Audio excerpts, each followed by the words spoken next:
Assalamualaikum warahmatullahi wabarakatuh. Selamat pagi, selamat siang, selamat malam, di mana kapanpun video ini ditonton.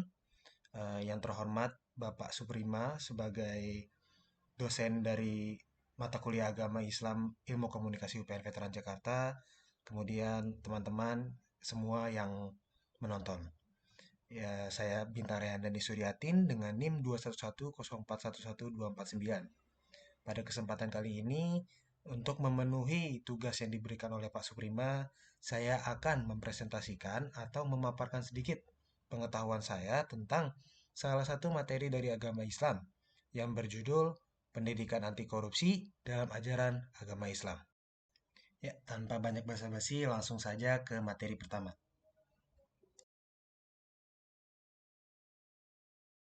Ya, seperti yang sudah dilihat, saya akan menjelaskan dulu apa itu korupsi. Secara etimologi, korupsi itu dalam bahasa Latin itu adalah corruptio. Kemudian dalam bahasa Inggris, korupsi itu adalah corrupt, yang dapat diartikan sebagai dapat disuap, kejahatan, kebusukan, dan hal-hal buruk lainnya. Kemudian dalam bahasa Arab, korupsi itu bisa diartikan dalam riswah dengan kata riswah, riswah yang berarti eh, suap atau menyuap. Ya, sedangkan secara terminologi, korupsi itu dijelaskan sebagai sebuah tindakan yang untuk misalkan memberikan uang kepada hakim untuk memenangkan perkaranya gitu loh. Jadi kita itu membayar hakim buat memenangin kita. Jadi kita menyuap hakim. Padahal kalau misalkan kita itu melakukan kesalahan kan kita udah pasti kalah kan di mata hakim. Tapi dengan melakukan korupsi kita bisa membayar, kemudian ya kita menang dalam kasus itu. Begitu.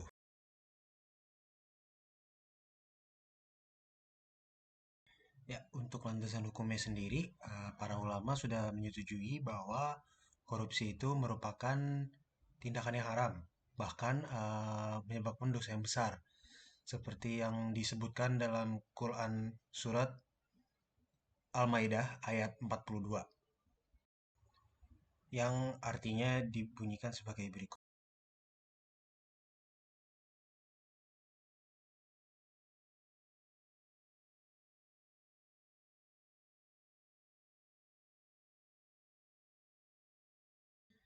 Ya, pendidikan anti korupsi ini sendiri adalah sebuah pendidikan karakter untuk mengenalkan cara berpikir baru tentang nilai-nilai kehidupan.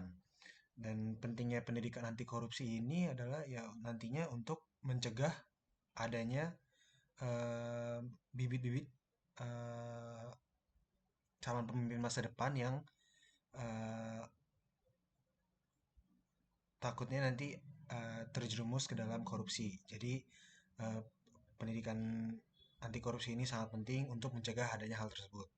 Kemudian kenapa pendidikan anti korupsi ini harus disampaikan kepada mahasiswa? Pentingnya pendidikan anti korupsi ini untuk mahasiswa adalah karena mahasiswa merupakan agen perubahan seperti yang kita udah tahu. Terus mahasiswa itu membutuhkan bekal tentang bagaimana gambaran nanti setelah lulus dari perkuliahan, bagaimana gambaran kehidupan nanti. Kemudian untuk lagi-lagi mencegah adanya lulusan-lulusan uh, dari mahasiswa itu terjerumus ke dalam korupsi.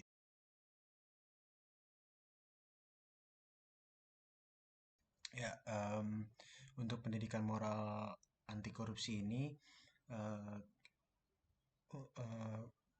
tujuannya adalah membentuk moral awareness, ya, jadi kesadaran tentang moral-moral, kemudian kesadaran tentang nilai-nilai moral, kemudian ada juga untuk meningkatkan kesadaran tentang diri sendiri, untuk lebih mengenal diri sendiri, agar nantinya bisa menghindarkan diri dari perbuatan buruk, dan dalam konteks kali ini adalah korupsi?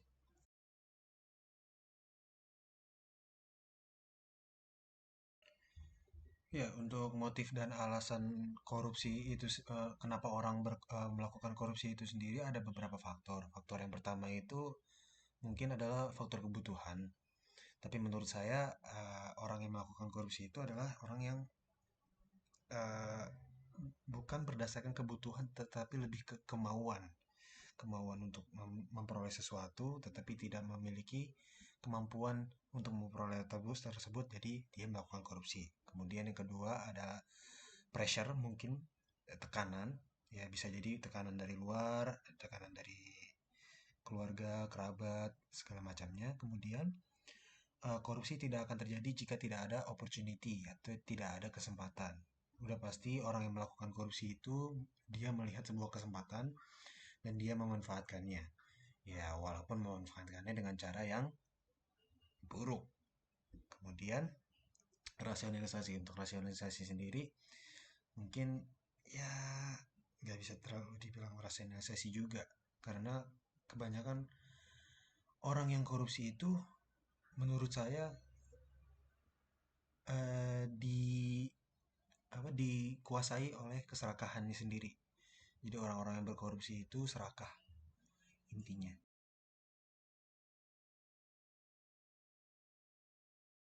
Ya, untuk jenis-jenis korupsi dan suap itu sendiri ada banyak yang bisa kita lihat, bisa saya gambarkan. Yang paling umum adalah ke orang-orang membayar hakim untuk memenangkan kasusnya di pengadilan. Itu yang pertama. Yang kedua, eh, mengambil eh, sedikit bagian dari sebuah anggaran proyek. Ya, itu juga sering terjadi di Indonesia.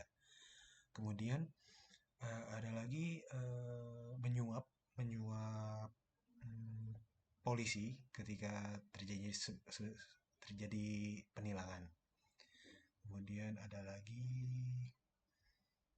memasukkan buku untuk administrasi, mungkin itu juga bisa termasuk ke dalam korupsi.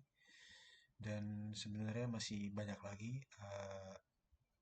hal-hal yang termasuk ke dalam korupsi, dan intinya adalah sebuah kecurangan.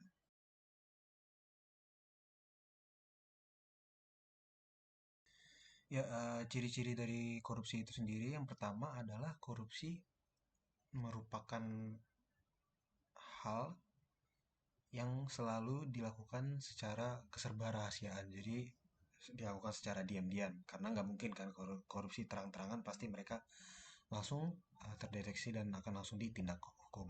Kemudian korupsi juga berlindung di balik pembenaran hukum biasanya.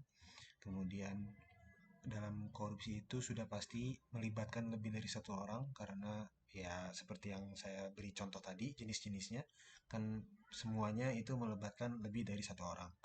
Kemudian korupsi juga em, merusak tatanan masyarakat. Kemudian sebuah tindakan korupsi itu merupakan pengkhianatan terhadap kepercayaan, seperti yang bisa kita seperti yang kita tahu ya, di sering sekali kasus-kasus korupsi yang dilakukan oleh eh, baik itu aktivis politik, pejabat pemerintah, itu kan selalu membuat kepercayaan masyarakat itu menjadi luntur terhadap mereka.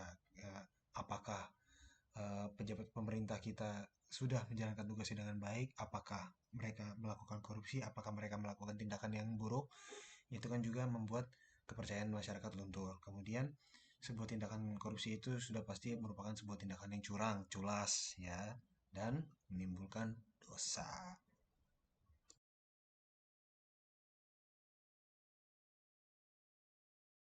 Ya, untuk dampak dari korupsi itu sendiri, saya akan menjelaskan dari berbagai bidang-bidang. Dari bidang pertama adalah bidang ekonomi. Di bidang ekonomi ini, korupsi bisa menghambat laju investasi, eh, begitu pula investasi dari luar negeri, ya, yang akan berinvestasi di negara ini, jadi itu akan terhambat. Terus kedua, menghambat laju pertumbuhan ekonomi. Ini menjadi hal yang sangat merugikan negara karena jika laju pertumbuhan ekonomi negara ini akan sulit untuk meraih kemakmurannya.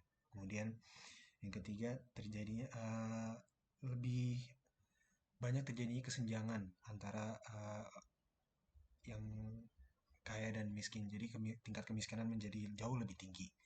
Kemudian dengan itu ya adanya bantuan-bantuan yang akan diberikan kepada masyarakat pun juga akan terhambat dengan adanya korupsi.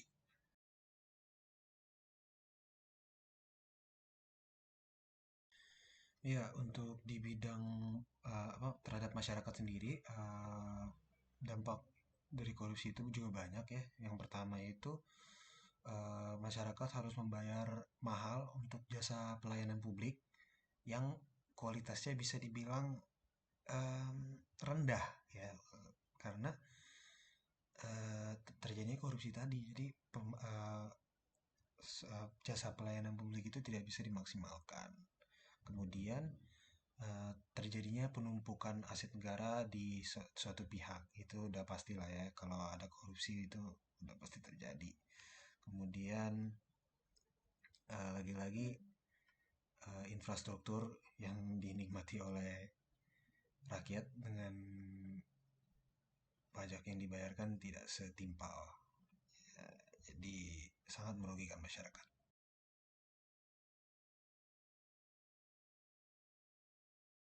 Ya, untuk dampak korupsi terhadap agama sendiri, masyarakat nantinya akan merasakan dampaknya. Masyarakat akan tertimpa musibah karena adanya korupsi. Kemudian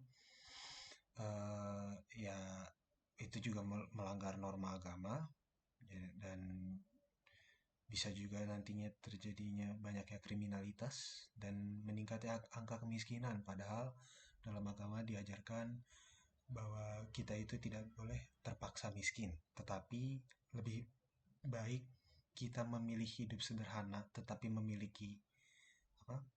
Kita hidup sederhana itu boleh untuk memilih hidup sederhana tetapi tidak boleh terpaksa untuk hidup sederhana. Ya seperti diajarkan oleh agama.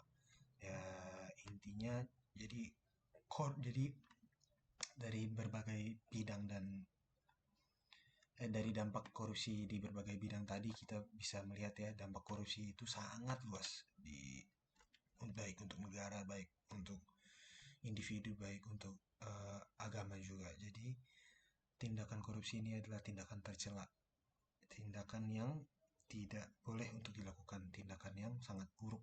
Jadi pentingnya pendidikan anti korupsi itu nantinya akan membentuk em, anak-anak yang sekarang sedang beranjak dewasa ini memiliki pribadi atau sifat anti korupsi. Ya, baik itu saja yang bisa saya sampaikan kepada audiens. Ya, itu saja yang bisa saya sampaikan. Terima kasih kepada Bapak Suprimpa yang sudah mau menonton sampai akhir dari video ini. Terima kasih juga kepada teman-teman yang sudah mau menonton sampai akhir video ini. Eh, saya Bintang Rehan dan Suratin. Saya mohon undur diri. Wassalamualaikum warahmatullahi wabarakatuh.